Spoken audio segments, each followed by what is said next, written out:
guys, and welcome to the newest episode of Be Hero Presents the Bump Card Wrestling Podcast. I am your host, Brian, and as always, my tag partner, Psycho, is with me tonight. How you doing tonight, Psycho? I'm doing good. It's been a crazy week of wrestling. That it has. Most of it, not on screen, but there's a little bit of that. But a lot of backstage news stories breaking this week. Well, I don't even say backstage as in like backstage. Like Sure. It's not a lot with the boys, but a back office, like big like things to change. And as such, we're going to actually add on to our regular episode that we would normally do. So in addition to our topic that we choose for the week, which of course this one's going to be leading into the Royal Rumble, we are going to also start off every episode talking about the crazy wrestling world. Because it seems like every week we have something new, something's changed in the wrestling world. And in this one, a crap ton of stuff has happened. So we're going to go over that first. But the topic for tonight that we're going to be talking about once that is over is we are going to be talking about the Royal Rumble. Some of the greatest surprises we've ever had in the Royal Rumble. And some surprises we'll be expecting to see this Saturday at the Royal Rumble.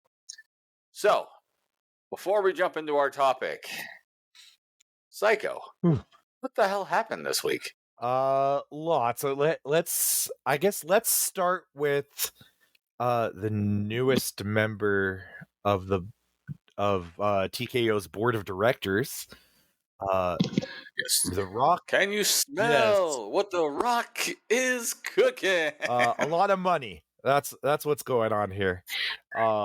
It's crazy. So Dwayne The Rock Johnson is named to the board of directors for TKO, and which was pretty shocking.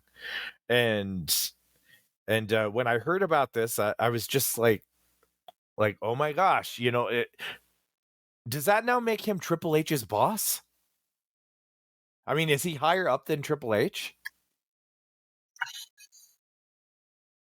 I would almost have to say yes, right? Mm-hmm. And the interesting thing is you could almost do a storyline with The Rock now for like coming in on small events here or there as the representative of the board, right?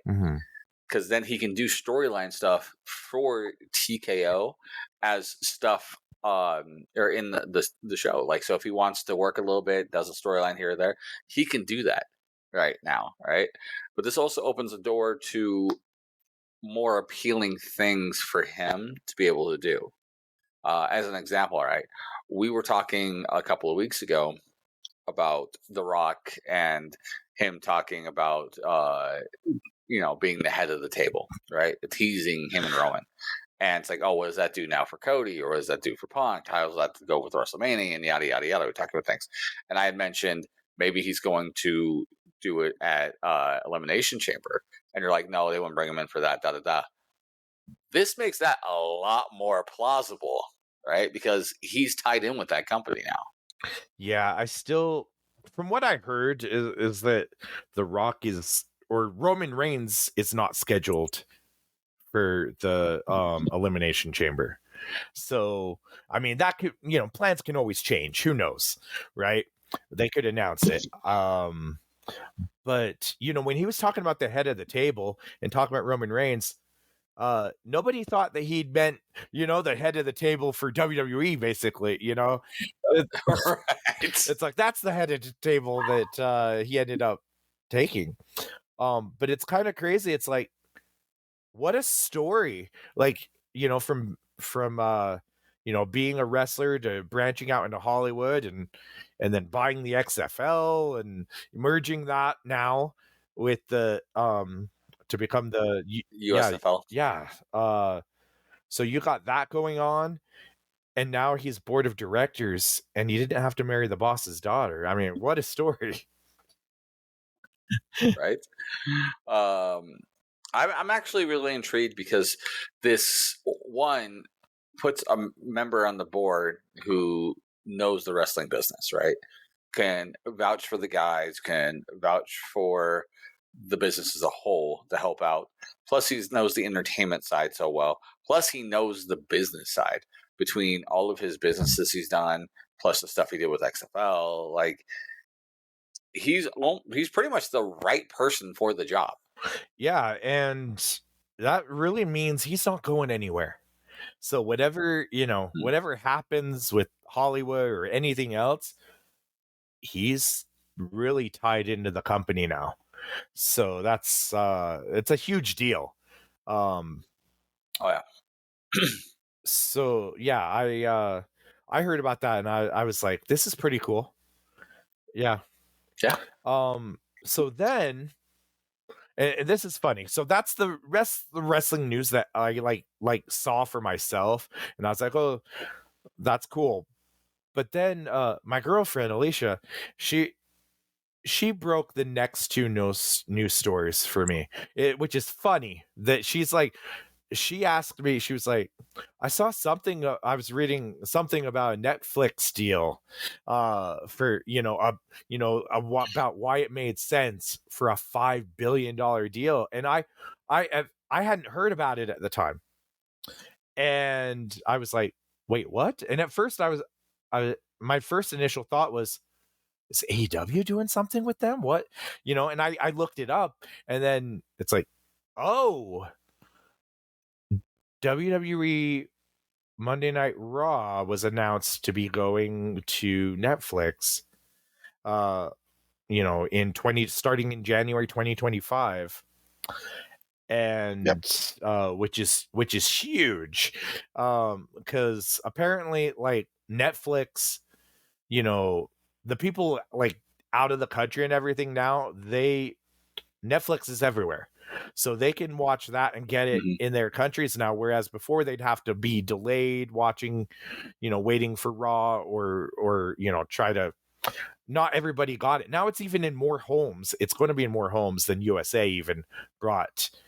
So huge deal. And now I've got to get Netflix apparently. Right. And with the deal, before I jump into that, actually, my wife, she's the one that mentioned it to me, and I had to go look it up to verify with a couple different places, because last I had heard about the TV deals, Netflix wasn't even in the conversation. Right. It was like between Prime Video and Disney, right? And it just, I was blown away. But the deal isn't just with Raw. Netflix is going to be the home of WWE. All the shows, all the PLEs, all the old shows, and everything else as of, I believe it's 2028 officially. So once the contract runs out with USA and with the CW, NXT, and SmackDown will go there. And then with Peacock, which I think Peacock ends in 26. I could be wrong. But for the PLEs, those are also going to Netflix. And this is huge. Outside of the thought that it is in everywhere, this is the first time the WWE isn't on live TV, like on what they would call free TV, even though cable, but what they call free TV, right? You're not having Raw or the WWE in general on one of those. It's a paid service. Like, they didn't even do that with their own service with the WWE network.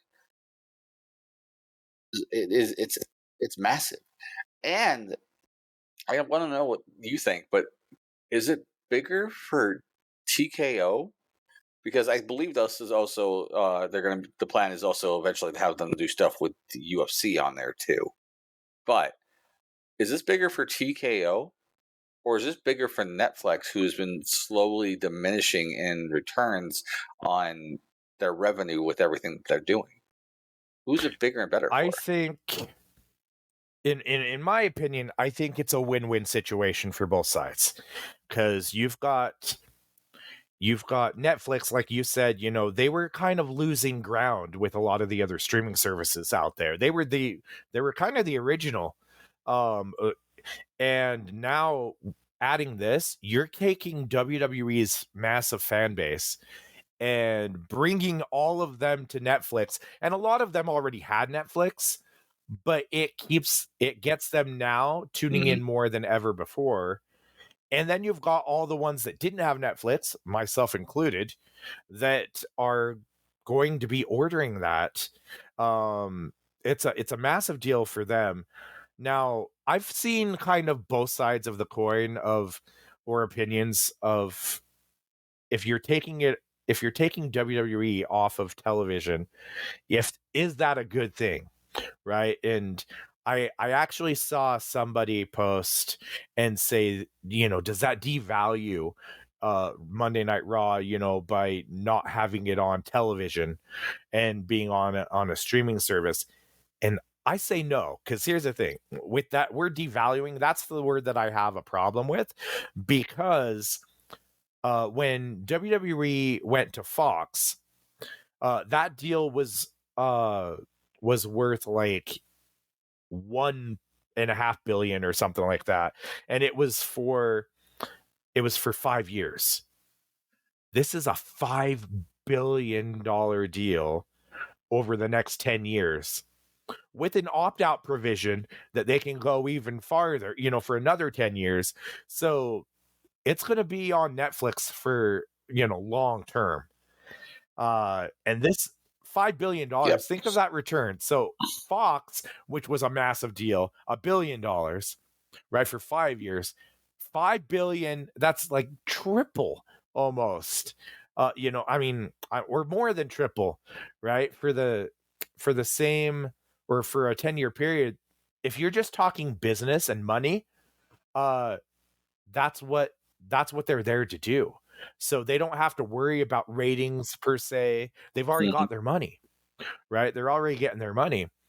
So they don't have to worry about that. Plus, I mean, when it's on Netflix, I assume that there's probably less restrictions that they had when they were on television, right? You're not going to Yep. have to worry about necessarily if they want to go. I mean, honestly, if they wanted to cut it back to a 2-hour Raw, for creative reasons, they could do that probably. I don't know. I don't know if they're going to do that, but They've okay. already stated they'll Okay, still stay so 3 hours. you've got 3 hours, but if they need to go over like 10 minutes because of something happening, they probably have that more leeway to do it on a Netflix than you would on USA. Mhm. Well, let me ask you a question tied into that. You're on Netflix. You've already got people Mhm. buying into the product, right? You don't have sponsors and commercials on Netflix. So that 8-minute Mhm. match that we're watching, right? That we're trying to get, well, can't see everything Mhm. because commercials of 2-minute commercials. We get to see all that match, but in addition, we get to see possibly additional matches or longer matches because of lack of commercials, um, or more Mhm. vignettes, more story, right? The ability to do more. Like, yes, we get like a 3-hour episode of Raw, but if you really break it down, we're only getting like 2 hours and 20 Mhm. minutes ish with all the commercials and everything else that we have to go through and all the nonsense. That's like a whole nother episode of TV traditionally that we're getting Well, of Raw, now, right? real quick though on that though, I assume like with Netflix they have tiers, right? They do have an ad based subscription if I'm not mistaken. So I think that they could put that in for those, and then like the ones that are paying for the higher tier where without ads would get additional content while everyone else is watching commercials. They could do that. I'm assuming that commercials will be like how they Mhm. do commercials now, um, which is uh, kind of an Mhm. overlay, kind of like what YouTube does, where it Mhm. brings it up every once in a while and just plays over top of it, um, and then you Gotcha. continue with the live event, right? This, by the way, is also the first live event of anything that Right. Netflix has done. They've never done a live Mhm. anything; everything's always been VOD. Um, Speaking of VODs, too, this deal also includes original content for Netflix. that's WWE, and again, I believe UFC. I could be wrong on the UFC part, but at least WWE stuff specifically for Netflix. And I don't know how the deal works with all of the A&E stuff that they did with that, but if they get that too, like this is a huge win for both companies, but I'm kind of leaning more to Netflix getting the win on this more than WWE. Because I think it's going to put more eyes, more watch time on there. Literally, like the only reason I have Peacock at all is for the WWE. Like, there's a couple things here and there we watch outside of that, but that's essentially it. So for me, yay, I'm saving myself $10 a month on there, and my T-Mobile already pays for my Netflix, so I don't have to worry about that. But yeah, that's a huge win. Huge win. But like you said, they can go longer. They could also go bloodier. They can go more towards the R end of things now. Not that I think they should. I think that they should use that more as a we can do it, but we need to do it sparingly kind of thing. But they totally could go that path now. So and I think Triple H is totally smart enough not to completely go that direction, and just because we can, not overdo it. But they're going to be censored less, so they can have a little bit more leeway with language, probably, or especially if they use it in the right spots, where it's for something heated instead of just all the time. Like sometimes AEW leans too far on, and so. Yeah, it's going to be interesting. I'm still torn. If they move all of their stuff, like you're saying, to Netflix, I'm a little bit torn on gaining the new fans, because if it's all in one place instead of like, USA, CW, Fox, Peacock, A&E and all that, if everything's just on Netflix, I do believe that's a much bigger win for Netflix. And how does WWE attract new fans? That's through Netflix, right? We've talked about before. Like everybody has Netflix, right? Or most everybody has Netflix. But they have the boards on the front. Like they can post things about that, and they probably will, especially with the amount of money that they put into this. They'll probably be promoting the crap out of having Raw on there regularly. So people who have Netflix were like, "Oh, Raw's on here. We can watch wrestling. What's this?" Right? In addition, I'd have to hazard a guess. I don't know for sure, but I'll tell you right now, I'm 95% positive they're getting more eyes to go watch them on Netflix or just watch them in general from social media and things like that than they have ever done by USA, right? They've been with USA for 30 years. Yeah, off and on, because they did Something like go that. off and do TNN or Spike TV for a little bit in between. Yeah. But it's been roughly 30-ish years. But how did you know it was there, right? You had to go hunt it down. You had to know what channel it was on. When they were on Fox, it was a little bit easier because everybody had Fox. It was free TV, but then they could watch it there. But at this point in time, who still has TV? Like, who still has cable and such like that? A lot more people are going to streaming, so it's a smart move to move to streaming and get those more eyes, and then use social media to do stuff. Like, their TikTok is super hot right now. They just post stuff on TikTok. Oh, see this match. Oh, or we have this match coming up. Find us on Netflix. Oh, here's what you missed on the episode of Raw. Like, you lost this thing. Find us on Netflix. It's going to be more of a social media gathering than it is going to be the traditional commercials that you would see on network TV. They've always been ones to kind of be ahead of the curve with these sort of things. And so I think this is another situation where, again, streaming service is that of the future. a little inside story for fans that don't know the story, and see if you remember this. I asked when we had Eric Bischoff do a seminar for DCW.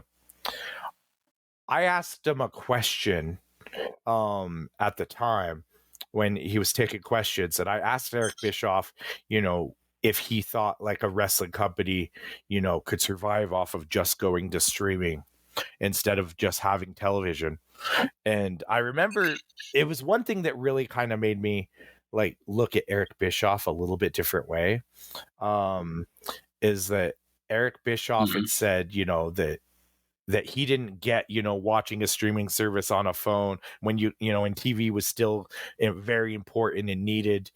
Well, WWE is about to, kind of test that theory, right? Because they're the only wrestling company. I mean, there's wrestling companies that went on streaming services, or NWA being on YouTube only and things like that. But WWE is the biggest company in the world. Okay, so for them to do it, it's really going to test that theory. Now they're already made, right? So it's probably easier for them to take that risk, especially when they're getting $5 million, for it.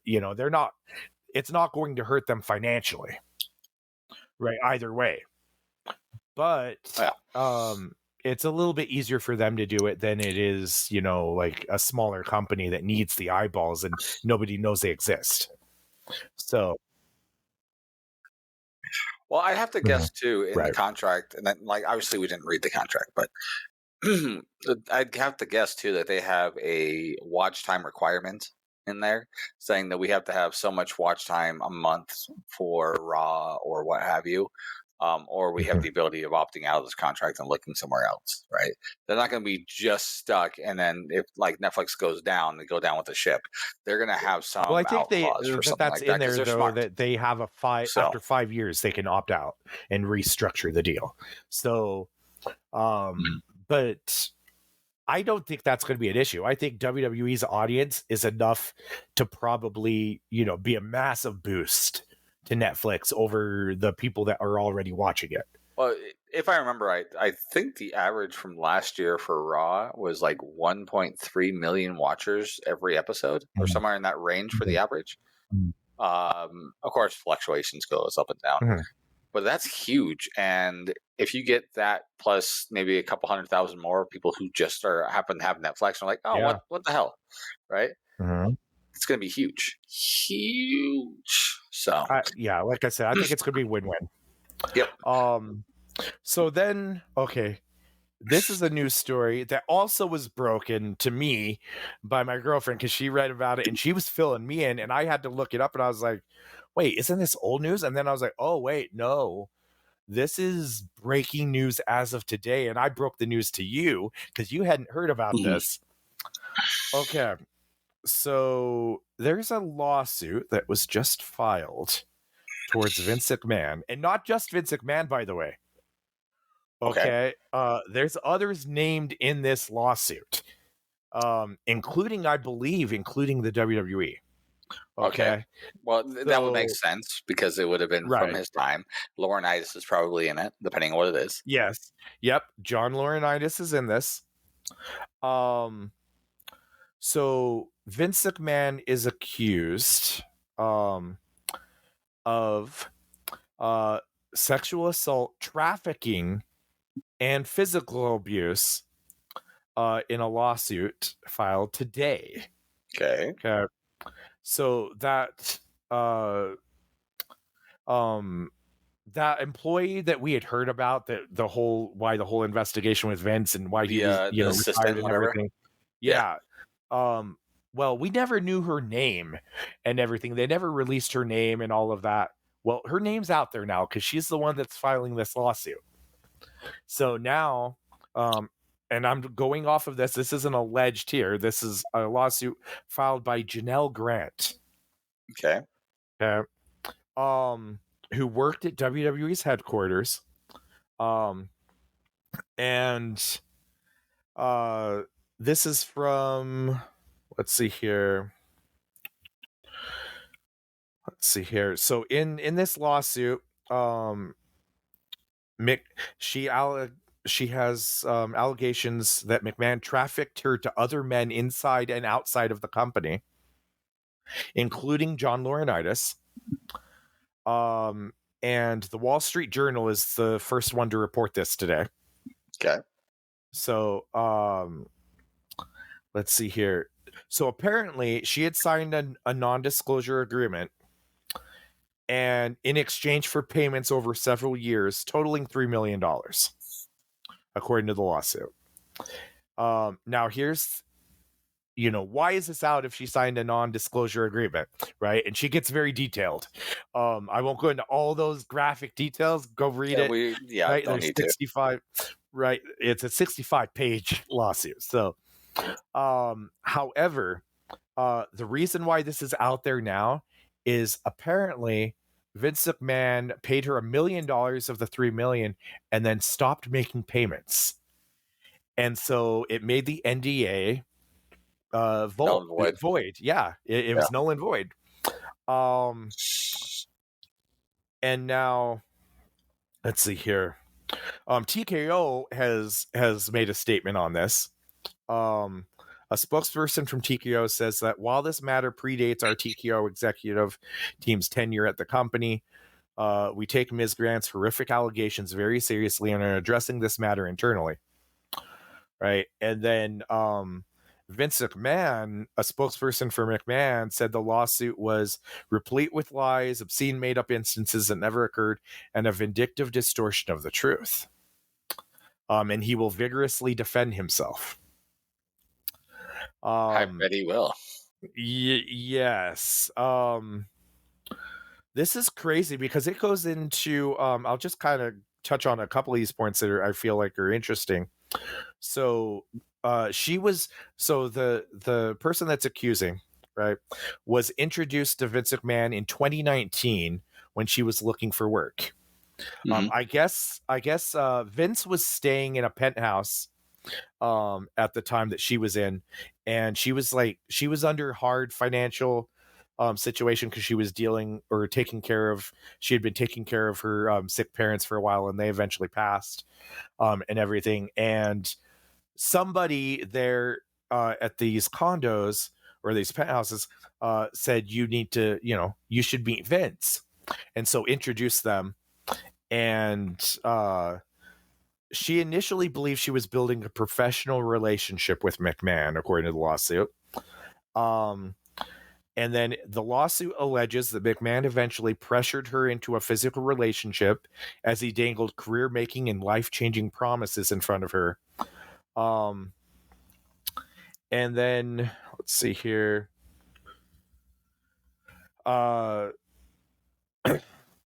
He had basically eventually he got her a job with WWE in their headquarters, and then in exchange for sexual favors, and then put promotions in place if she did certain things. And then let's see here.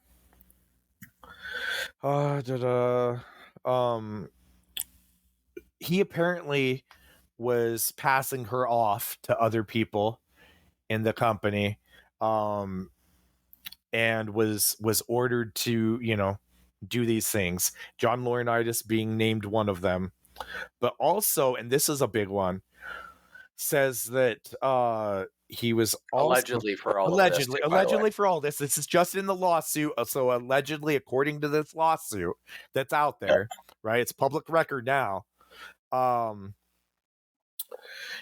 He basically, one of the people was somebody that he got to re-sign with the company in exchange for her being with them. And they name this person. They do not name the person by name. However, allegedly, they said that it is a former UFC champion. Well, that narrows it down, right? I'll let people make their own thoughts there. But this could have big impacts, right, on because I don't It know. puts a whole new spin on the next big thing. Yeah, yes. Oh my gosh. Um, I don't know if a certain wife knows about this or whatnot, if this is breaking news to them. Um, but here's the problem is like I won't name them because yeah, it's but I mean, do your own research on that. However, this was somebody that they thought or I had heard was coming back imminently. So Mhm. is that going to change that? I think it may. Well, I don't know if we'll specifically talk about said things Mm-hmm. when we get to our conversation later about Surprise Royal Rumble Yes. returns that we're Mm-hmm. expecting, but that might come up. Giggity. So, but wow. I mean, one, it is old news, but more Mm-hmm. importantly, it's more clarification of that old news Mm-hmm. and adds so much more to that. Um, especially with the additional Right. accused parties. Which that's the Um, most shocking part to me that I like a lot of it's like, okay, because it does go into detail about certain situation. It basically a whole story of how everything went. Right. mhm. But naming somebody like that, I mean, that's surprising to me. Right, right. Because John Laurinaitis, Uh, like, that wasn't surprising then. It was like, okay, yeah. that checks out. But holy cow. Oh, and it says that, and this is where things could get tricky and a lot of bad press. There were apparently people in management that knew everything that happened Mhm, and they kept it silent. And it says that when they said that they were doing an investigation when Vince McMahon was sent home, right, and all that, says nobody reached out to her from the WWE. And she says that she was willing to cooperate. And during this mhm. investigation, nobody reached out to her and got her side of the story. That's big because that paints a very negative light. And honestly, if I'm TKO, right, that in the higher up there, number one, in my opinion, Vince has to be gone, right? He can't be part of the board. He can't be like He's already off the board. right, but like he cannot be let back in, right? It's like No, no. like I know that like there was talks that he had helped negotiate a Saudi Arabia deal for UFC and stuff. I think all of that has to be done. Um as far as letting him anywhere near the product or anything with TKO in any capacity. Yeah. The other thing that I think needs to take into account is that they need to really do an investigation on this. And honestly, I feel like anybody that knew about it and like was an accomplice to keep it, quiet or anybody else that maybe was part of this, I think they have to do a cleaning house. I think they'd have to, right? Because this is going to be bad when this comes out and like CNN's like picking it up and everything. This is going to be very bad. Mhm. Yeah, they definitely need to do a cleaning house and to verify like everything Mhm. that they can. Um,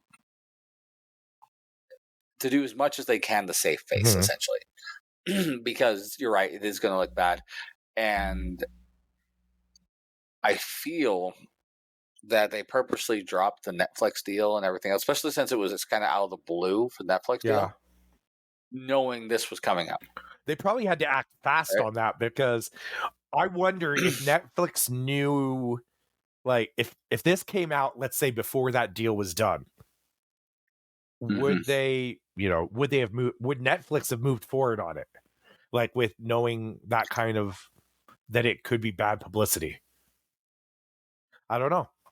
It's true, and yeah, Um, Sadly, we're not in the realm for that for Mhm. us to be able to give those answers. But yeah, there's a lot that's going to happen. So stay tuned with us, Yes. subscribe, and follow us because we'll bring up every week talking about everything in the wrestling world from this to other NBA signings and AEW maybe and other things in the Yes. future. So, and this will be a regular part of the show.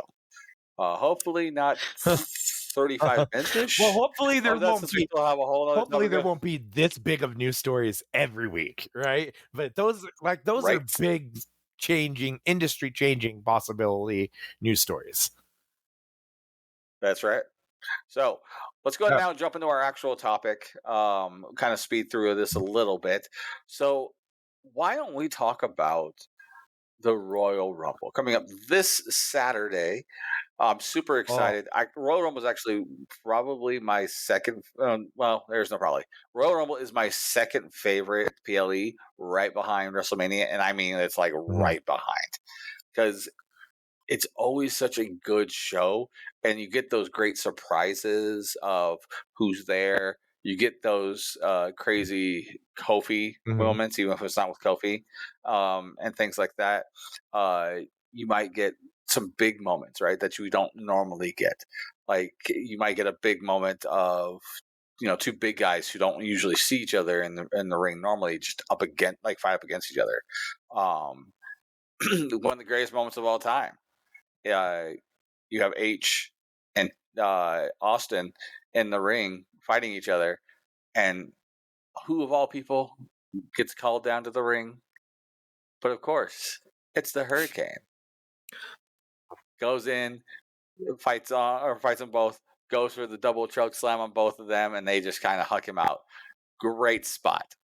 Great moment in time in the wrestling world. And you get that with the Royal Rumble better than most of the other ones.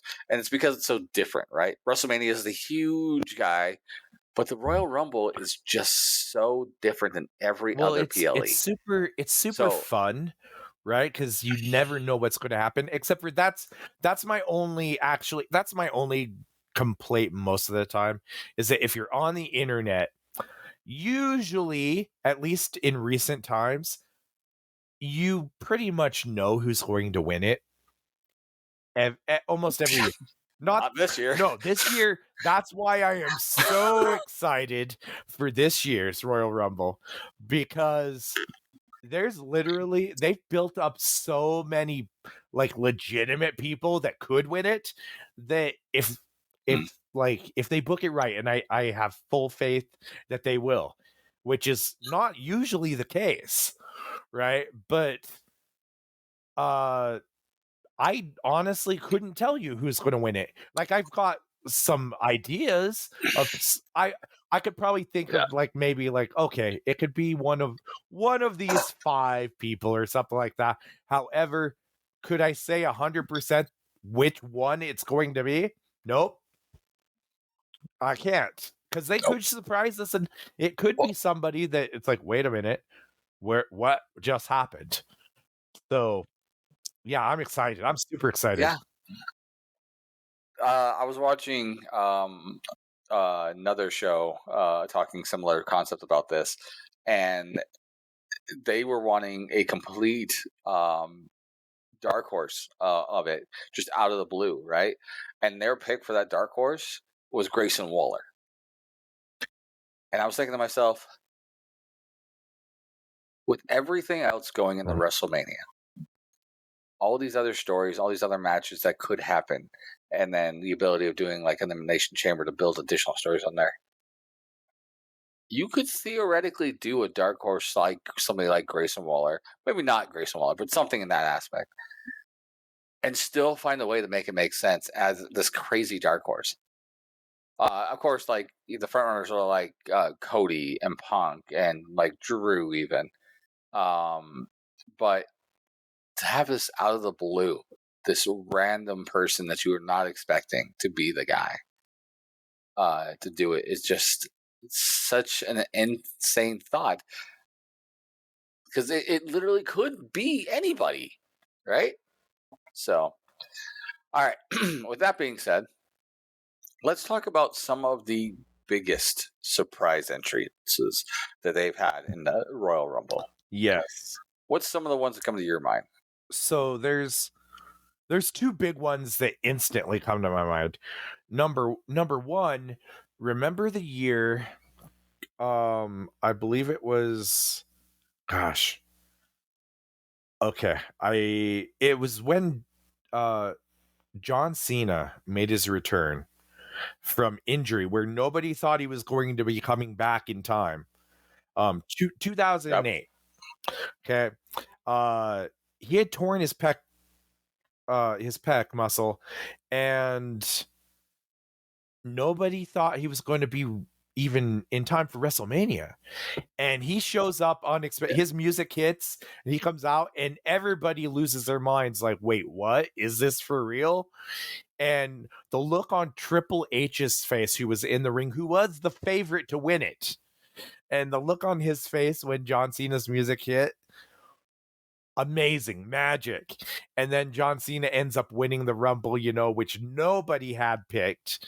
If you bet on John Cena for that, you won a lot of money. If I don't even know if betting was a thing back then, but I mean, on wrestling, of course, betting was a thing, but not on wrestling.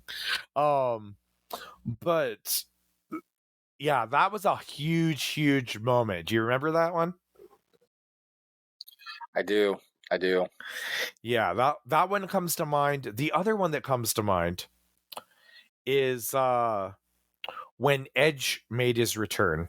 And he's actually done it a couple of times, but I'm talking about the more recent one. Yeah, 2022. No, 2020. It was 2020 because it was right before the pandemic hit. I thought it was after the No, pandemic. he returned in 2020 because him and Orton did their best wrestling match ever during the pandemic. You're right. So, yep. Yep. So, so Edge comes back, and I remember because I was watching it at Broovies, which is a bar that was playing wrestling on a movie theater screen. It's awesome. Shout out to Broovies. But I was there with Phil, Josh Clade. We were watching it, and when Edge's music hit, I know Phil was like going crazy, but it was awesome because and I also remember it was that day because that was also the day that Kobe Bryant had passed away in the helicopter crash. And so I remember it very distinctly. But Edge coming back after he was retired because of his neck injury for years. Like I forget how long he was out, but it was like 8-9 years. It was a long time. Maybe even longer than that. I don't remember exactly, but for Edge to come back, and then it was quite a moment, and you could tell he was emotional, and the crowd was eating it up. Those two instantly come to mind. What about you? What comes to mind for you?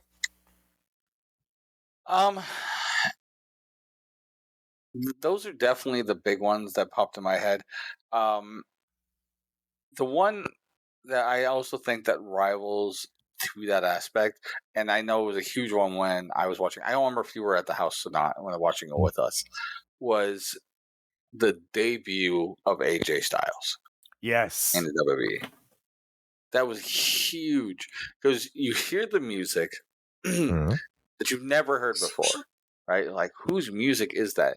And it pops up the Phenomenal, and they're like, who? What? And then you see AJ come out with the hood down. I'm like, no way. And he pops it up, and it was insane. My house blew up when it happened. It was a fantastic return. Yeah, I don't think I was there. It was pretty quiet. Like, I don't remember hearing anything about it. Right. Yeah, that was a big moment for sure. Yeah, because he had never been there before for WWE. I mean, not really anyway. I think he did like some dark matches, and I think maybe a Velocity or something. But that was before he was known, really. Yeah.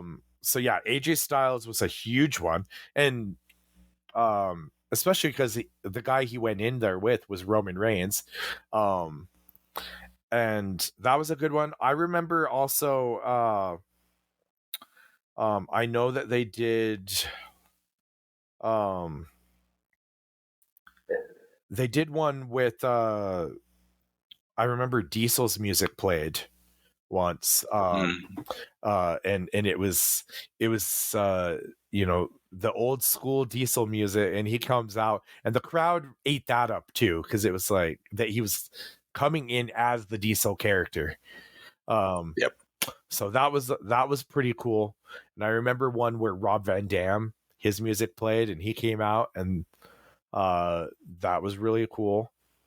I love surprises come Royal Rumble time, because it's and I know it wasn't a surprise, but another one that instantly comes to my mind, and it wasn't a surprise about who, like a surprise entrant per se, but just that the fact that he was at this spot, was Royal Rumble 1992, when Ric Flair came out as number 3. And I remember watching that as a kid and just being completely like, no way, it's like, he's number 3, and thinking, and back then it was like, if you were in nobody in the like the bottom or the first 5 like ever made it to the end. And so it was like, there's no way he's going to make it. And the commentary during that was some of my favorite memories of Gorilla Monsoon and Bobby the Brain Heenan. Bobby Heenan was in his absolute best commentating, where he would, he was like, you got to be fair to Flair. And, and Monsoon, kept saying, nobody has ever, drawn in the top 5 and made it to the end. And Bobby Heenan just being like, will you shut up? It's like, come on, Flair. It just, that right there, by the way, is my all-time favorite Royal Rumble 1992. 92? Yes, it was. I could watch that anytime, and just the star power in it. And I feel that's a thing too, is I feel like this year's Royal Rumble is going to be right up there with it, because the absolute star power. But is there any other surprise entrance that you can think of? That There's been several here or there, like nothing on the level of the ones we talked about. Like, I was thinking about it, like you had like the returns, like you've had like Tatanka did his one back in the, what was it, early teens. He did that one Rumble that he did. Still looked great. Kali has done a couple where he's come in for the Rumble. Like, you have those kind of surprise ones where you're not expecting to see. I feel like Jim Duggan did one too this millennium, which was interesting because he was the first, right? So it's just interesting to see like those kind of surprises and stuff. I thought of the ones that are always interesting. Go ahead. Finish your thought. I was going to say, ones that are always interesting to me, the ones that we've already kind of talked about, are the ones who do the return, and then you're like, that person could do it, right? Like Edge's, when he came in, Edge could totally do it. Christian also came back in that one too, if you remember right. So, but yeah, like he could come back. Like Melina was a big one last year. Mind you, she didn't really do anything. That was something I wanted to bring up too, is that we haven't even talking about surprise of the women's Royal Rumble entrance, because I know it's relatively recent, because it was only 5 of them, I think. Six of them? That hasn't been that many. I think it was like 2018 or 2019, right? It was something like that. But not necessarily a Royal Rumble entrant, but they did make their entrance right after the very first Royal Rumble was Ronda Rousey. And that Yeah. was a huge deal because nobody was seeing that happen at the time. That was when it was still a big deal that Ronda Rousey, showed up. Yeah. But I remember And her bigger brother's jacket. yeah, exactly. That was really cool. And then like that first Royal Rumble, they did or for the women, they did all sorts of special appearances. You had the Bellas, you had Yep. Michelle McCool, who's done it actually a few times. Yes, again, she Yeah, was last in the year. crowd. Out of the Yes. crowd. Yep. Yep. She's gonna be there again this year, so who knows? Right? Yep. Molly Holly was a good one. Twice. Yes. So she's gone as Mhm. Molly Holly, and she's gone as Mega Yes. Molly. Yep. So that was really cool. Mickey James as the TNA Knockouts champion. Yes, Or Impact which was champion, Knockout champion. insane. Yeah. Who's now back to TNA. So Yeah. yeah, that was definitely different because you would have never seen that, before. A current champion, Yep. elsewhere. And them acknowledging it, them coming out with the belt, so to speak. Yeah. And her own music. Yes. She came out to hardcore country. Yes, which she was using in Impact Wrestling, so that was a big deal. Trish Stratus, coming out. Yep. Yeah, so many good women's wrestlers. That, and I think that there's more surprises in the women's Royal Rumbles now because they have to have more women to flesh out the Rumble.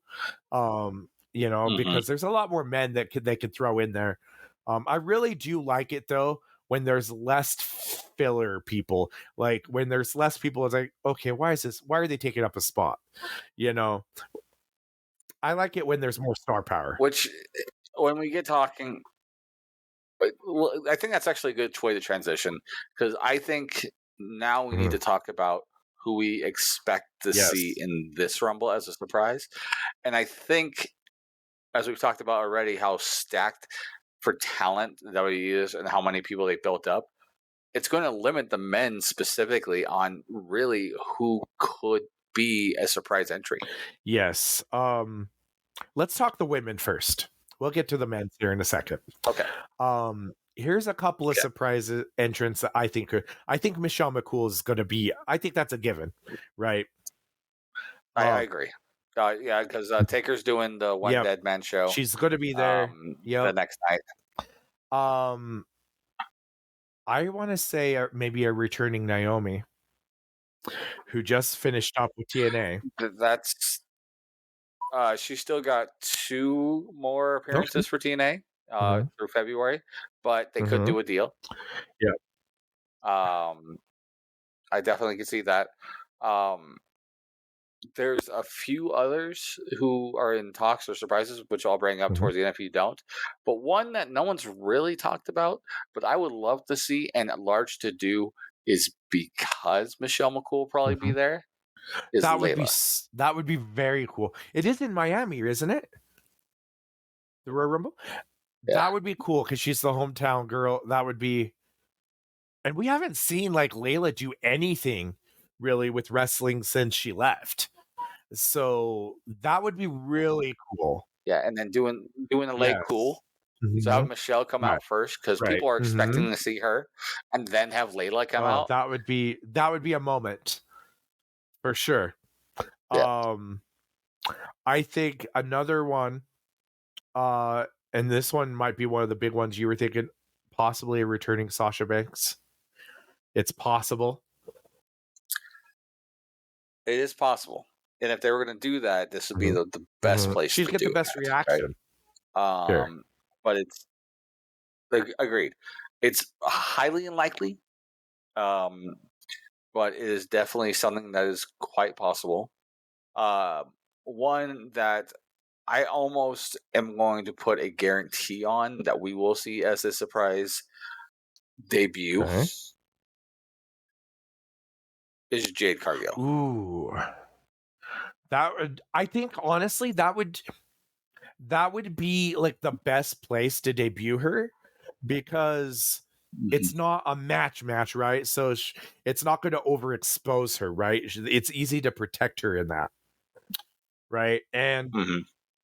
Have her come in, tear up Mhm. the house.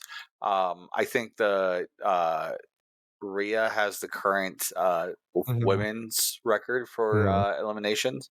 Maybe have Jade come in and take care, like just clean house and overshadow that Well, I think that she for the would have a record. good showing if she's going to be in this.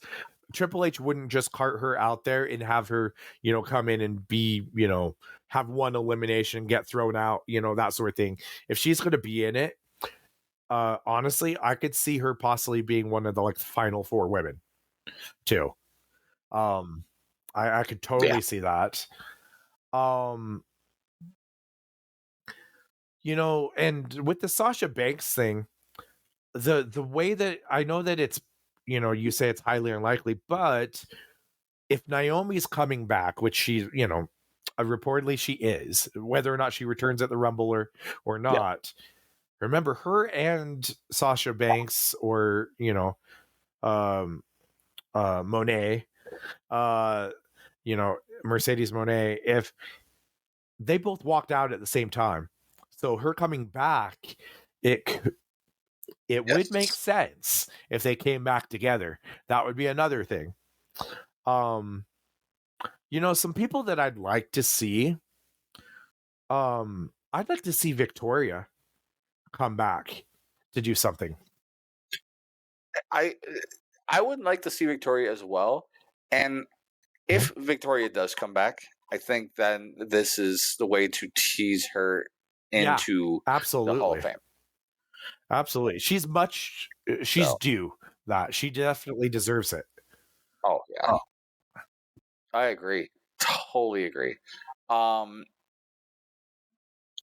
I'm gonna cap this off though with probably the biggest surprise entrance that we would have, and not only is it the surprise, but it's already kind of been teased with it as well.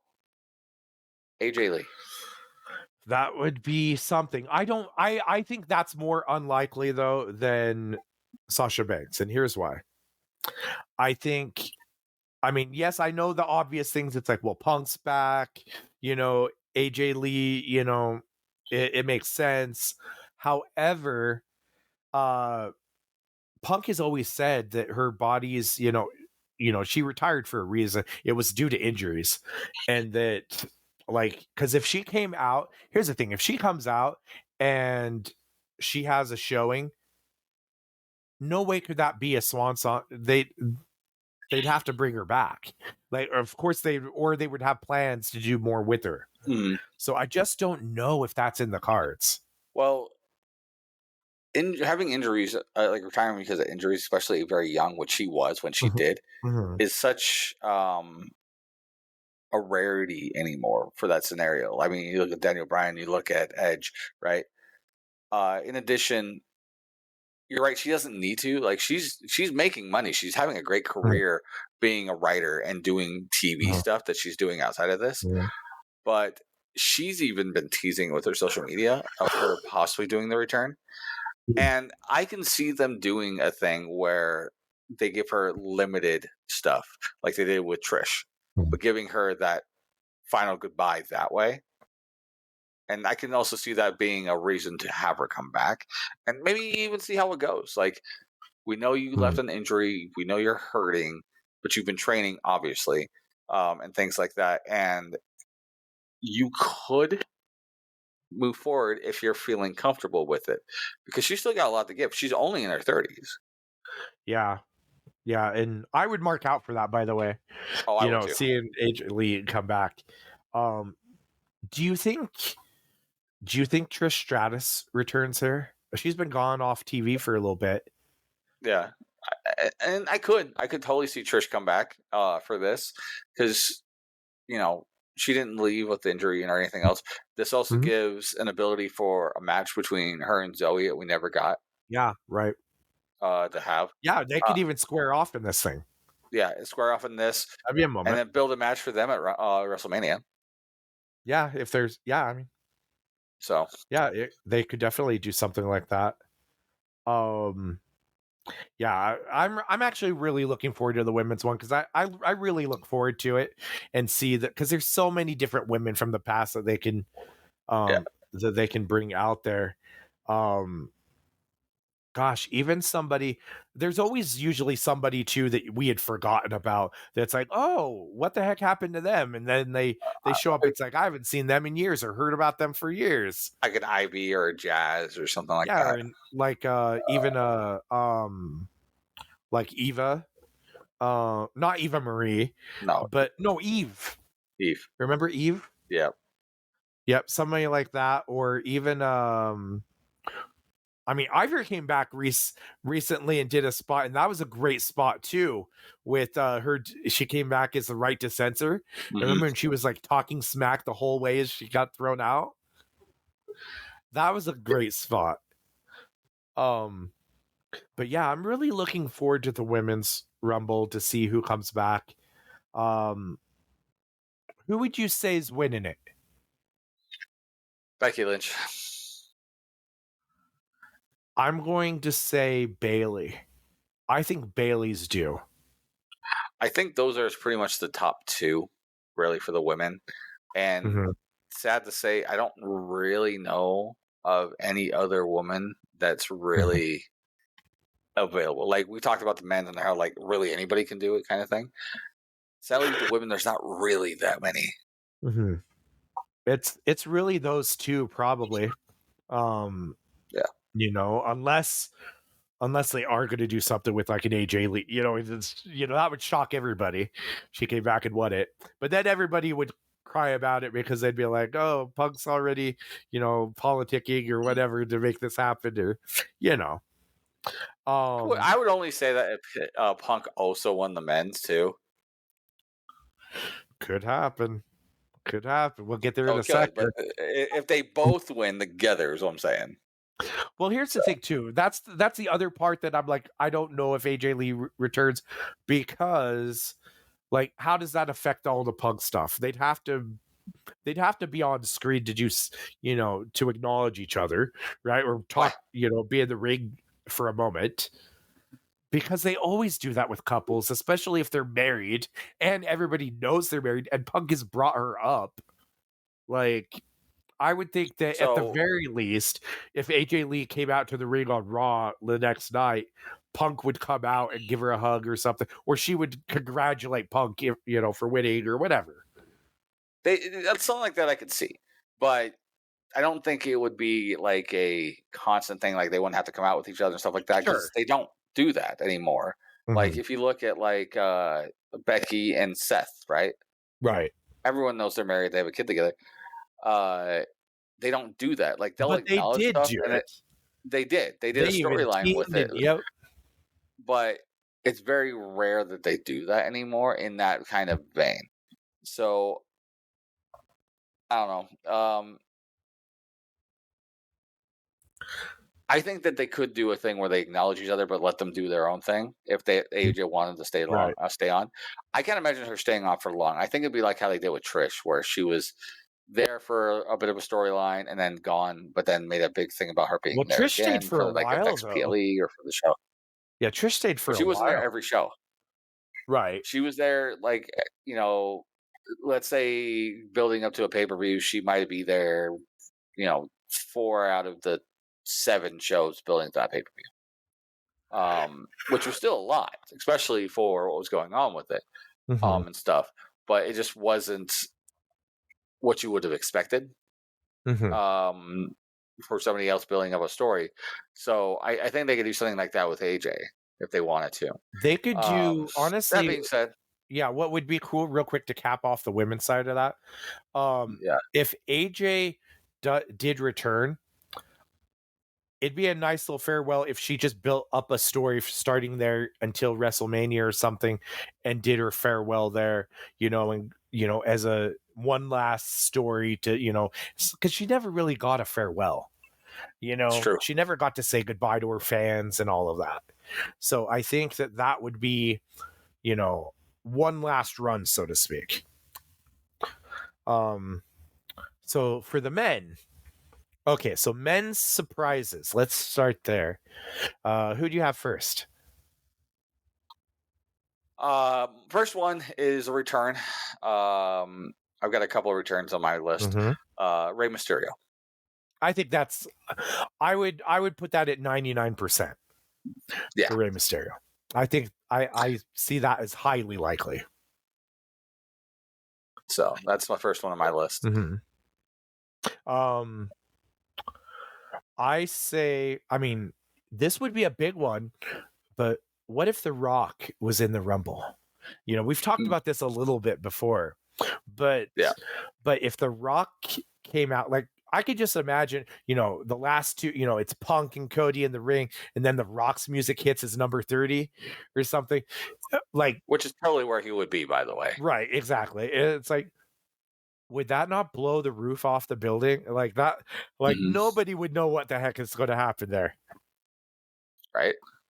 I'd be stoked. I would build it, by the way. Like, I still don't think I would have The Rock be winning it or even going for like Roman Reigns' main event wise for that. Like we've talked about, I would have it where Solo Sikoa cleaned house and then The Rock's music came in and have it that way to build with Solo. Yeah, I think that makes the best story with keeping what's already being established story wise. Speaking of which, did you see that Sports Illustrated article? Mm-mm. So there's a Sports Illustrated writer out there that he basically spoiled what the matches were going to be at WrestleMania. He said that they were building to Rock and Roman main eventing, and Cody would not get to finish his story at this year's WrestleMania, and he would pair off and go and face CM Punk in a match instead, and that they were going to do Gunther winning the Rumble and going on to dethrone Seth Rollins, you know, and taking advantage of his injury and winning it to headline the Berlin show later in the year. And so they were talking about that, and then WWE basically came out and was very confused by it and said usually Sports Illustrated's a good source and everything like that, and they like that. But so the writer for Sports Illustrated backtracked and said, you know, he got bad information and that somebody was, you know, leaking misinformation to him, and he shouldn't have even mentioned spoilers. He usually doesn't. But and then yeah, so it was really interesting though, because it was like, well, that's different than everything we've heard. You know, that would be a completely different direction. Well, have you been watching the dailies or the weeklies? I mean, I've been watching anything with Punk. I watch that stuff. But and then so you watched Raw. I watched Punk's promo with Cody. Okay. Did you see Gunther's promo with Seth? I didn't watch it, but I read about it. Okay. In that, he does straight up say that when he wins, he's going to challenge Seth. And with the way that they did it, I do feel like that could be that twist where he does win it to go against Seth, building it so then you do have Punk and you do have Cody vying for Roman's spot, like the match against Roman. I don't know. There's so many options, so many stories. Is. We'll have to see on Saturday. Yeah, it's by the way, that Punk promo with Cody. Oh, it's so good. Oh my gosh. Like just having them in the ring, I was like, this is it. Like this is like Rock and Austin right here for me. Like it felt electric to me. Like it was like, this is two mega stars right now. And it made me even that much more excited for the Rumble and for what's happening with WrestleMania on this road to WrestleMania. And I was like, look at the interest that Punk brought. because he did something with Drew and made Drew, seem more interesting than he has in a while, and made him a threat. The stuff with Seth he did, which was great. The Cody, even just a little throwaway segment with Kevin Owens when he first did that, promo on SmackDown, and then they did the thing backstage. Like, so many things here. It's like this Rumble's going to be insane because everybody has a story, and there's so many people that probably want it, that have a legit reason to have heat with Punk, and it's going to be great to see that.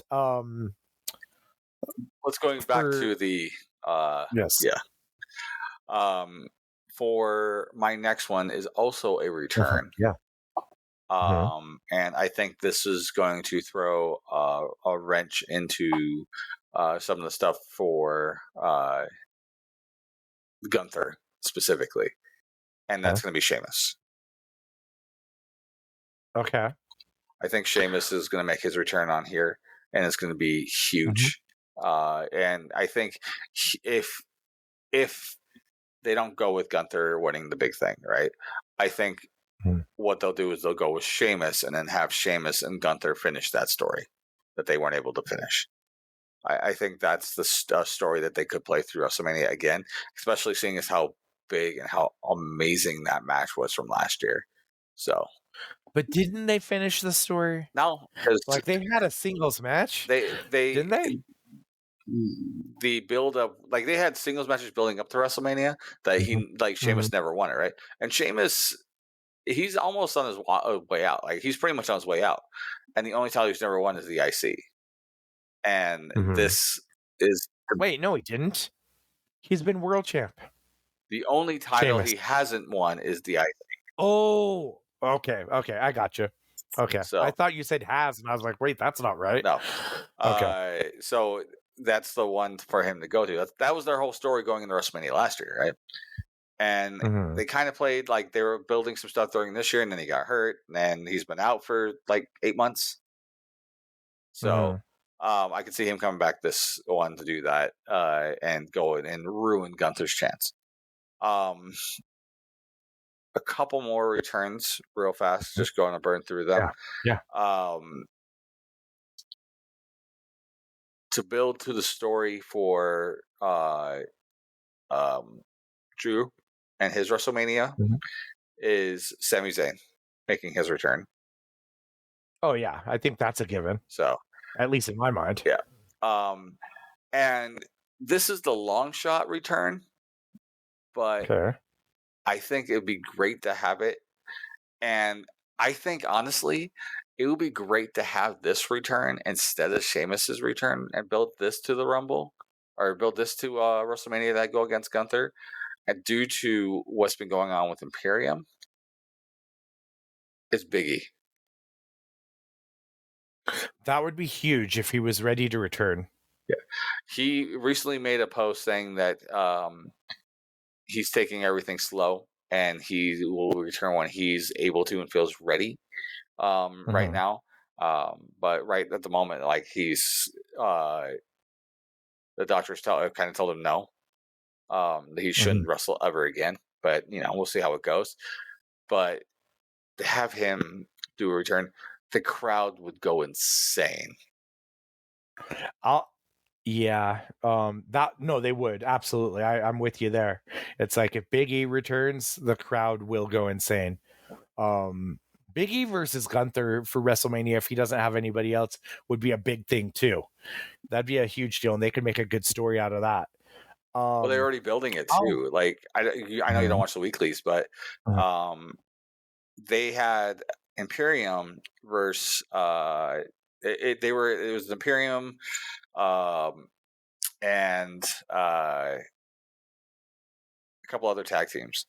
Or it was Imperium and versus Kofi and Jay in a tag match, and Vinci got hurt based off of a drop kick spot. Vinci hurt himself. He whacked his head on the bump, but he had to take a week off because of concussion protocol.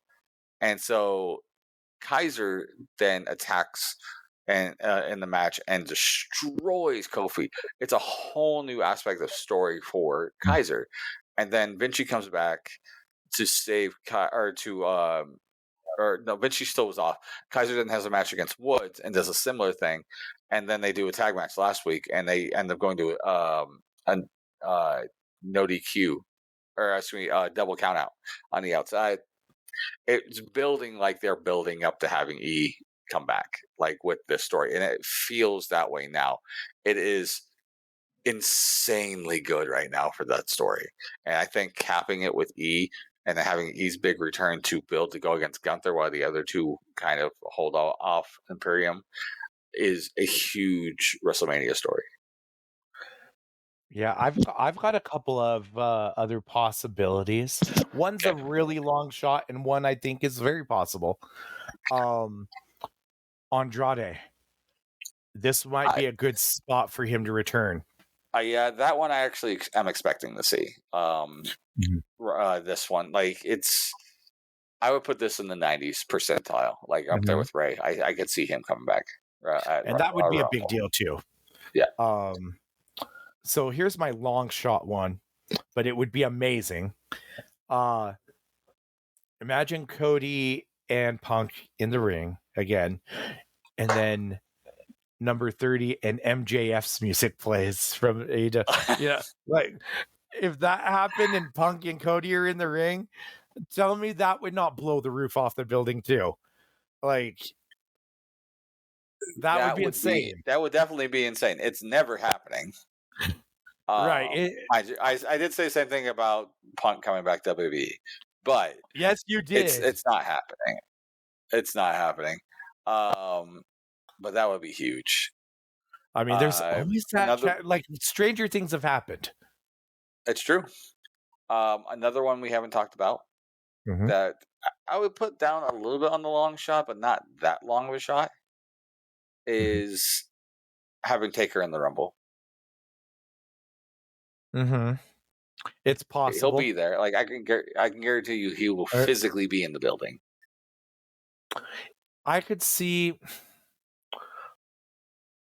if he's going to be in it, it would be only to put somebody else over. And you know what? Who I would have eliminate him? I'd have Gunther eliminate him because I think that would be huge for Gunther. Oh, totally. That'd be definitely huge. Drop kick in the back. Sure. Although, you know, if Punk was the one to eliminate him, that would turn Punk heel. Like that would, like the crowd would shit all over that. That, you know, another one that would be like, it's a very, very long shot, right? But if Stone Cold Steve Austin came and did us, you know, something, it's like that's probably not going to happen, but that would blow the roof off the building too. If he was coming in to, you know, and there's always that chance that he could set something up for WrestleMania to do something. I agree, but I don't know, like, because he's still like not 100% and or even like at 30%, honestly, with his health for stuff like that. Like the stuff he did with Kevin a couple of years ago was literally Kevin just bumping the crap out for him, right? Well, he doesn't have to do a lot over the top rope. But he has to go over the top rope. Like I almost feel like he'd have to Sheik and win. So right. Yeah, I don't know. I mean, I think he's probably he might be healthier than AJ. Well, I don't know. But wouldn't it be crazy to have Austin win out of nowhere and give him the 4th Rumble win? Oh my gosh. That'd be that heck, we might as well have Hogan come in and win the thing too, because that'd be if Hogan was ever in it, that'd be Miami. Like that would be an Iron Sheik thing too, right? It's like, oh my gosh, if The Rock was a surprise entrant in Miami, that would be huge. I just thinking that in Miami there's a huge thing right now of there might be a possibility that Hogan might not per se be in the Rumble, but has an appearance on the show. And it's due to did you hear this thing about him saving a chick on the freeway in like a car accident? I did hear about that. Yeah. So it's a huge thing going on right now, and so like there's a huge thing that they're going to use that to build there. I don't know if they would, because that's totally a McMahon thing to do that kind of thing, less Triple H and TKO. But Oh my gosh, think of this spot. So number 1 and 2, right? Number 1 hits, and it's Hulk Hogan's music, right? And he comes down. People will be losing their mind, like, what? Number 2, Stone Cold Steve Austin's music hits. So he goes up and it's 1 and 2, right? And then Gunther comes in. They do mostly a stare down or whatever. Gunther's music hit. He comes out and eliminates them both. Like, would he not get massive heat? Like, that would be a great oh my spot. god, it would, but I don't know if I'd use Gunther in that position. Right, because then everybody would be expecting them to get their revenge against him at WrestleMania or set something up then. So I don't know. Exactly. They'd have to get So really then creative there to make that make sense. the Patsy that does this, that one gives them that great heat, gives them the ability to keep rubbing it in, and everything else is Grayson Waller. No, that would be a good spot for him. Or I guess if they want to reheat Austin Theory, right? Well, they have Grayson Waller and him doing that tag, the A-Town Down Under thing. But one more that I've got left Okay. that is a long shot, but is doable, and it will definitely give a definitive answer of what this guy's going to be doing, is Kushida Okada. Ooh. Or not Kushida, excuse me, Katsumori Okada. Okay. He's not made a decision on what he's doing, right? He's not resigning, as far as we know, with New Japan. He's currently, tonight as we record, on Impact doing a match, but has not signed with them officially. All signs are pointing that he's probably going to AEW, but he said he's left all ideas or all things open. So having him on there would be a huge surprise.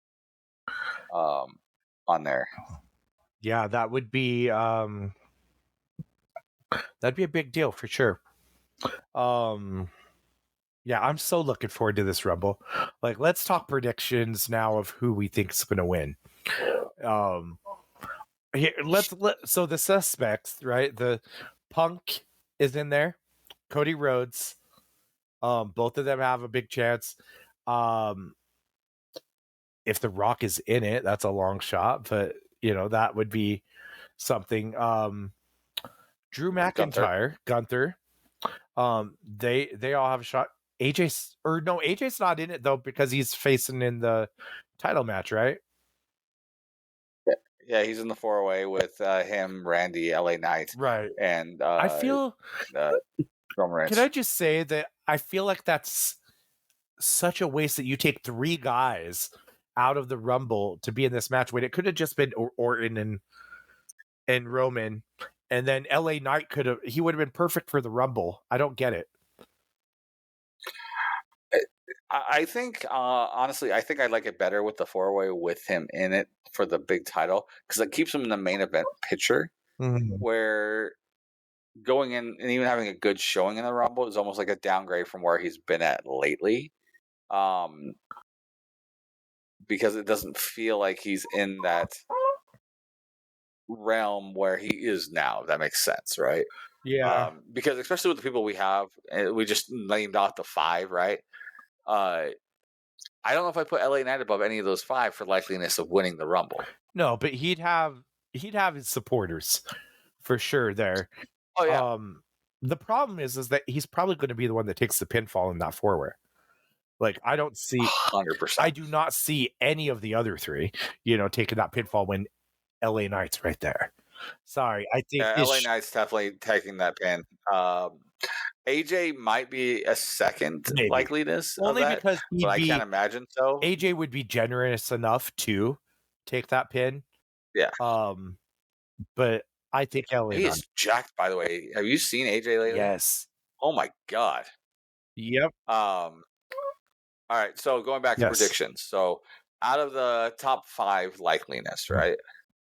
I'm gonna take Drew out because Sammy's coming back. I expect Sammy to be back, and Sammy's gonna be the one to take him out.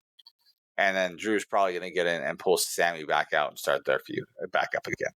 Or do you think it's going to be something with Jey Uso? That would be interesting. But then if it's Jay, he's got to go against Roman one more time, right? Oh, if he won? Yeah. Jay's not winning. Let's just throw that out. He's not winning. Well, I'm sorry. I thought that's what I thought you were talking about. Was having Jay winning. Jay with Drew. And do you think that story's dead, or do you think that that's a story they could go until WrestleMania? I think that the WrestleMania story they're going to do is Jimmy and Jay, and those two are going to hit each other. You're right. They're probably doing brother and brother. Yep. Yeah. So it'll be Sammy and Drew. Okay. And they'll probably do those matches on opposite nights. Mm-hmm. Then, so we take out Drew. We've got Gunther, possibly The Rock, but with The Rock, he'd have to be number 30 to win it and take out Cody and Seth, or Cody and not Seth, Cody and Punk. If Rock's in it, he has to be winning it, right? If Rock's in it, there'd be no other reason. Assume. Yeah, if he comes out, that's my bet. Side tangent, by the way. I think the first two in the match are Cody and you think they go the full distance? Because they're going to be the last two. I think they go the full distance. I think they're going to go the full distance. I think that story through the whole thing is that. Oof. So that'd make for an exciting Rumble. Yeah. Then Gunther, I would have said not at all. Like, I mean, he had a chance, but not really. But after the promo on Monday, they could do it where he gets it over. And he could also be the one to spoil it for Punk and Cody and get the heat for that and go from there. I think imagine that too. Like, yeah, correct. So let's build Elimination Chamber off this right now. Just thinking on my top of my head. So whenever male's Elimination Chamber goes to go against Roman Reigns, right? You could do it where you have Cody and Punk in there. You could have it where you have Drew and Sammy in there because they've had the issues with it, and like everyone has these beef of going against Roman. You could possibly put The Rock in there if you wanted to be going there for the Elimination Chamber show. Rock ain't doing and chamber. maybe that Jay. Yeah. But these are my things. Like, these are ones I'm pointing out. Like, these are ones you could do, right? But like, the Bloodline story has gone for so long and stuff like that.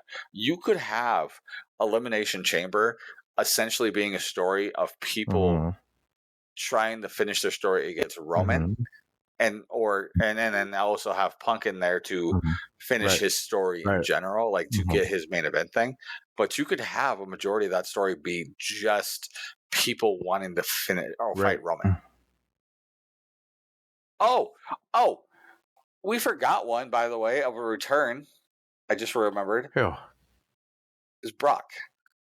We kind of teased it earlier. Forget about him, but yeah, no, we didn't tease him. We were speculating about anybody. Brock, before today, I would have said, yep, Brock's a surprise. I am unsure of that now. Because I think if Brock goes out there for no reason, just unrelated, but he's probably going to get Jericho boos.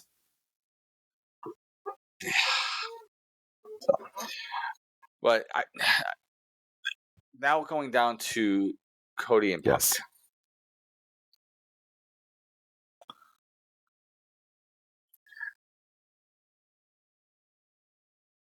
I can't see Cody winning it. Yeah. It's a better story to have Cody win the chamber, the last chance, last shot to finish his story, to go in against Roman to win it there. Yeah, then it is to win it at the Rumble. Right. Which would leave Punk. Next to having somebody spoil it for him, like we talked about with Gunther or with The Rock or something like that, it's going to be Punk. And you know how much it pains me to say that. That being said, mind you, I am much more enjoying Punk in the WWE and the character and the things he's doing now than I really ever did AEW. Yeah, I mean, well, even just his promos, like he's drawing money with these issues, right? He's having these great promo battles and making everybody around like it's all interesting. The problem in AEW is that you had the issues, but nobody wanted to make money with it. So Punk wasn't going to be in the ring with Kenny Omega or the Bucks or Hangman Adam Page again, because that was the money. They should have done that. The only time that Punk really was interesting in AEW. Sorry, excuse me. I'm assuming you're going to talk about when he was working against MJF. Yep, right? That's the one. Yep. And you're right, because there is that story. There's a great backstory there for them. There was two great workers, right, to do that kind of thing with. And you get that, again, with Punk and Cody. And based off of the promo alone, and based off of how everything's building, that's also part of the reason why I think they're going to go 1 and 2 and going to go all the way to the end, because that allows that story to be played in the Rumble without really needing to have them have a match on another pay-per-view or anything else like that. It allows us to get what we want in those two having a match against each other or having like a program against each other without really needing to change the story going into the WrestleMania. Yeah, I'll say this, that whoever wins or whatnot, I would have Punk win, and then everything that we talked about, Cody finishing his story at WrestleMania, I would have next year's WrestleMania main event be Punk and Cody, because that would blow the roof off of next year.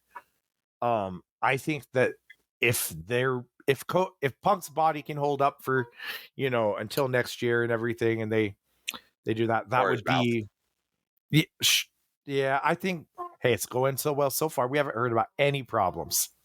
Yeah. So well. Right, so well.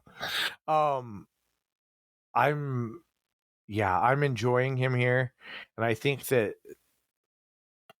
Punk wins too, but there's a little bit of doubt there that's placed there that I think the final four should be outside of Rock being there. Let's take him out of the equation, because if he's not in the Rumble, I say Punk, Cody, Gunther, and Drew.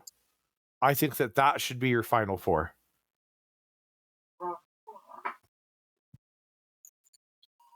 I still think Sammy and Drew are going to take each other out. Okay. But, what would be interesting to see for the final four is have the initial three, but have that long shot face, the one that you're not really expecting to see. And it's a fan favorite dark horse one to kind of play into a story with Gunther and have it be Chad Gable. No way he's winning. He's going to be the first of the four out, right? But I'll tell you right now, the crowd would go nuts for it. I think another good person for the fourth would be Jey Uso. I think, I think Jimmy and Jay are going to have their fight out. Like, they're going to take each other out too. Like, you're building these stories for WrestleMania. Chad Gable, though he doesn't currently have a story for WrestleMania, has a way to continue a bit with his story with Gunther on this, right? Like, it adds on to what they've already done. Or who else might be? Logan Paul. him being in the final four if he's in it. He's going against KO. Not saying that they can't also be in the Rumble, but Right. he's having a match against KO. They do that at all the time. WrestleMania. So it's true, and it's possible. But with him also having a match, unless he's like 29, I can't imagine he would be in the final four. Is that your so KO's Kevin Owens is wrestling Logan Paul at the Rumble? Yeah. So this is basically a 4-match card, right? It's the 2 Rumbles, the main, and Kevin Owens and Logan Paul.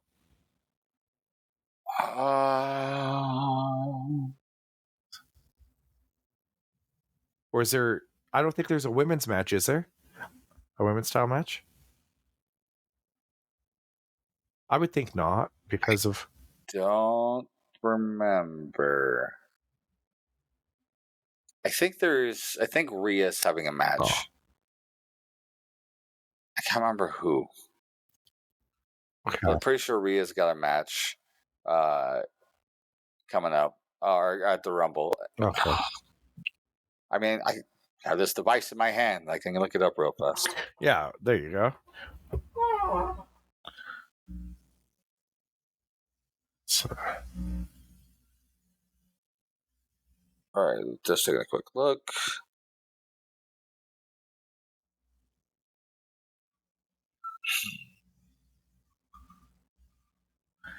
While you're doing that, yeah, that's the thing I love about the Rumble too, is it goes by so fast because you got at least 2 hours of the show is Rumble, right? So it's yep. So we've got. Well, it can't be right. Oh, it was last year. Sorry. Not 2023. 2024. Yes, that's the year we're in. Yes. They pulled up the wrong one for 2023. I'm like, wait, no. Kay already had that match. Let's see. So we got the men's Royal Rumble. Yep, the title match. Women's Royal Rumble. Oh, women's. Number 4, by the way, is going to be Damian Priest. He'll be the 4th guy at the end. You think? Yeah. Let's see. 4-way. Logan and Kevin. Yep, Logan and Kevin. I think that's it. I thought Rhea had a match. I guess I'm not seeing it. I could have swore Rhea had a match, and I want to say it was against. I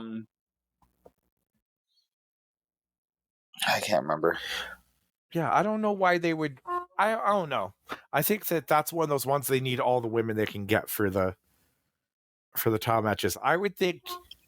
Honestly, I would have. Well, Rhea wouldn't be in it. No, of course, but her challenger, you're taking out a challenger, that could be in the Rumble.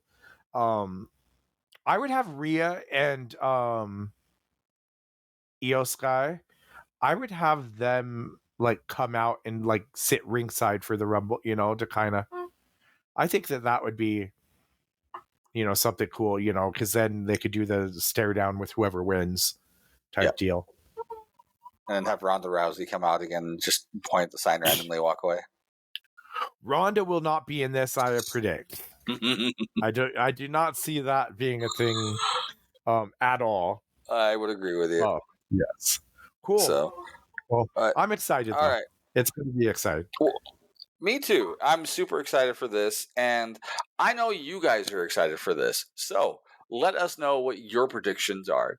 Who's going to be the surprise entrant? Who's going to win, right?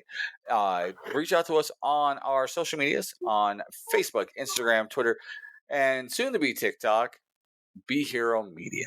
You also find us at BeHeroMedia.com. You can reach out to me directly at Mike Burke Pro on Facebook, Instagram, and TikTok, and Mike Burke DCW on Facebook, Instagram, and TikTok. Mike Burke Pro on Twitter.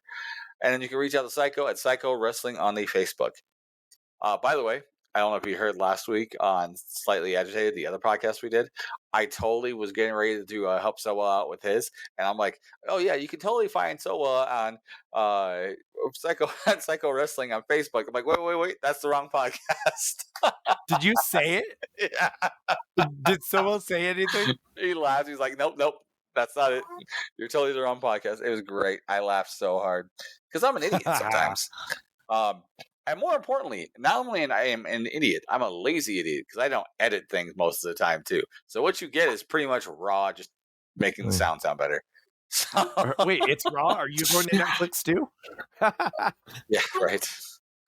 All right, guys. But reach out to us. Let us know what you guys think. In addition to that, let you guys know about the upcoming Devotion Championship Wrestling shows where you can find us. So, February 3rd, Light Tree Studios for Heartbreak Showdown. It'll be a huge show. I'm super excited. I hope you guys are excited too. You can get your tickets now through all of our social medias, which you can get here at the end. February 24th, it'll be Tussle Time 10 at Kamikaze's up in Ogden. Then March 9th, huge show. We'll be having the returning QT Marshall formerly from AEW and ROH will be joining us for that show, and that is on March 9th for Match Madness. I am unbelievably excited for that one. So again, reach out to us on our social medias, and that'll be on Facebook and Instagram at Devotion Championship Wrestling, on TikTok at Devotion Wrestling, and on Twitter at DCW Salt Lake. And then lastly, just to throw it out there real fast, I will actually be wrestling in Phoenix area on the February 24th. If you want to get your tickets for that, go to izwwrestling.com, I believe is the actual website, or look up IZW Wrestling on, I believe all their social medias are that way. So reach out to us, or reach out to there, go get your tickets to be able to see me in Phoenix. All right, Psycho, anything else going on? Nothing that I want to disclose. That was ominous. All right. Well, guys, for the rest of Be Hero Media, I have been Brian, he's been Psycho, and this is us tapping out. Have a great night, guys.